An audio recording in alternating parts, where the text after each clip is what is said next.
Hi, I'm Paris, and for a while now I've been recording my videos here in these virtual woods. But today I thought I'd take you out into the real woods with me. This is a park near my house where I'm going to be walking every morning again.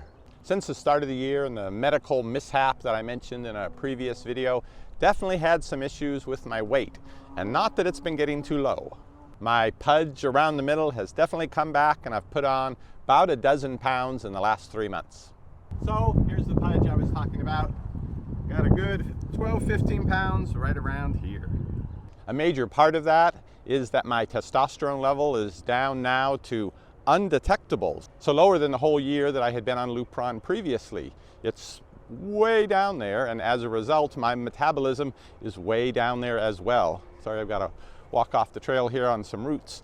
And as my oncologist told me at my last visit, she said this is actually the hardest time when you're on the hormone deprivation therapy, that I'm halfway through my course of treatment, because the body is just worn out from not having the hormone to help with all the things it does: red blood cell production, white blood cell production, the weight issues. There's a whole bunch of things related to it that you really need your hormones for those things to work properly.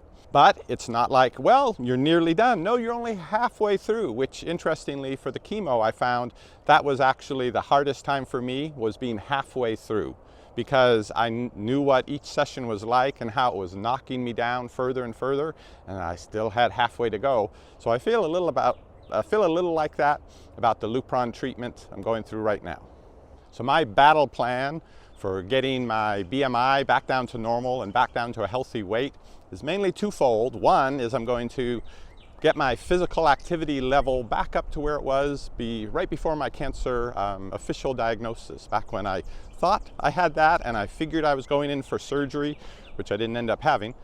But I read how prostate surgery really knocks you out and it takes a long time to get back from it. So I thought I've got to get in the best shape I can before having this major surgery. So I was here in the park walking every single morning.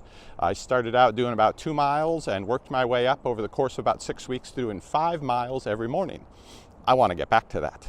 The other part is a book I'm reading right now about weight loss in older adults. And I never really thought of this before, that diet plans and diet books are really aimed at the average person. But once you get to be over 50, you have some different factors involved, both hormonally, and in my case especially hormonally, but also just your body starts working differently. And so what might work for someone who's 30, losing weight, may not work for you if you're 50 or 60 or older.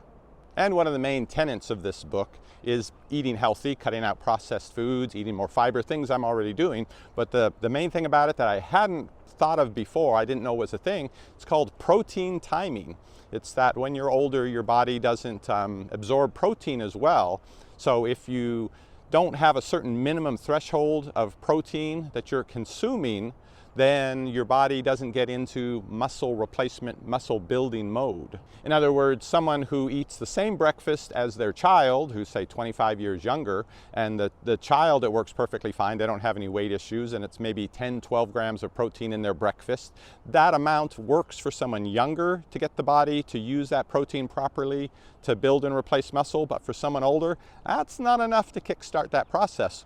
When you're older, you need minimum, this is what I've been reading, 25 to 30 grams of protein in a meal in order for your body to say, okay, there's enough to make it worthwhile to start actually using this for muscle. But it's most important to do that in the morning with breakfast, because if you don't start out the day having your body in that muscle building mode, it may not kick in the whole day long. So you're going to spend the whole day with your body doing various maintenance things in your body. That includes breaking down some muscle just as a natural part of things, but that muscle that gets broken down, if you don't have the protein going in the right fashion, doesn't get replaced.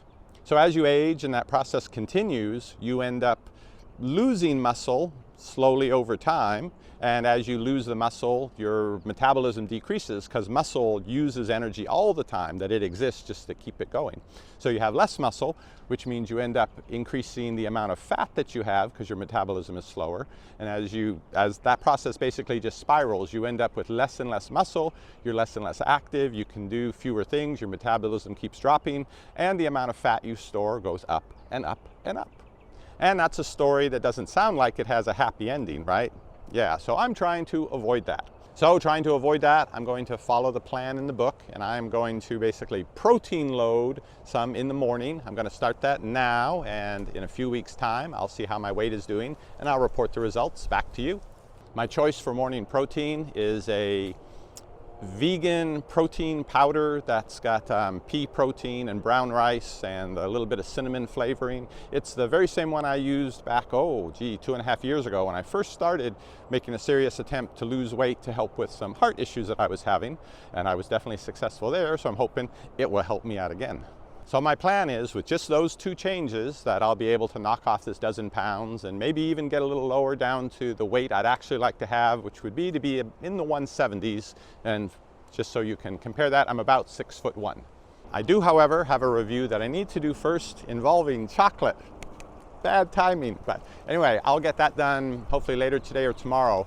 It's with a sweetener that's made from a kind of created sugar that's supposedly much healthier for you, but I'm going to do a taste test of that. No more chocolate after that. Coming up on the end of this portion of the trail, it does loop around and go under the highway and under some train tracks and along some other woods. So when I get my stamina up a little bit more, I will show you some of what that part of the trail looks like as well. But right now we're coming up on the road here, and I'll turn around. The trail for the most part has been downhill. I'll talk to you a little going uphill on the way back. So I'm headed back now. This is the steepest part of the trail. I would say there's about 7-story elevation change on the trail. And I remember reading somewhere that they said for moderate exercise, you shouldn't be walking so fast that you can't talk, but you shouldn't be able to sing. Now, that's never been a problem for me, because I've never been able to sing anyway.